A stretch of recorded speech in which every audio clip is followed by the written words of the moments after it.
దేవుని మహాకృపను బట్టి ఈ 2024 సంవత్సరంలో మేము 40 రోజుల ఉపవాస ప్రార్థనలు ప్రతిష్ఠించి నేటికి 9వ రోజు సెప్టెంబర్ 1వ తారీఖున ఉపవాస ప్రార్థనలు ప్రారంభించాం.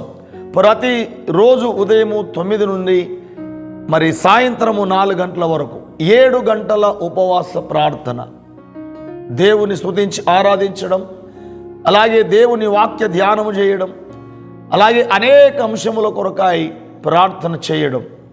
ఎందుకంటే మన రాష్ట్రంలో మన దేశంలో నశించిపోతున్న ఆత్మల రక్షణ కొరకై మరియు సంఘాలలో ఉజ్జీవం రగులుటకై మరి ఆయా సంఘాలలో ఐక్యత కొరకై సేవకుల మధ్య మరియు విశ్వాసుల మధ్య ఐక్యత కొరకై ఇంకా అనేక మంది సేవకులు లేవాలి, ఇంకా అనేక సువార్త ప్రకటించబడాలి, ఇంకా అనేక ఆత్మలు రక్షింపబడాలి అని సంఘ క్షేమము కొరకై నశించిపోయే ఆత్మల కొరకై ఎన్నో అంశాలు ప్రభు సన్నిధిలో పెట్టడం జరుగుతుంది. ప్రియులారా, మరి యూట్యూబ్లో వాక్యం వింటున్న వారు కూడా మీకేమైనా ప్రార్థన అవసరతలు ఉంటే కూడా మాకు తెలియజేయండి.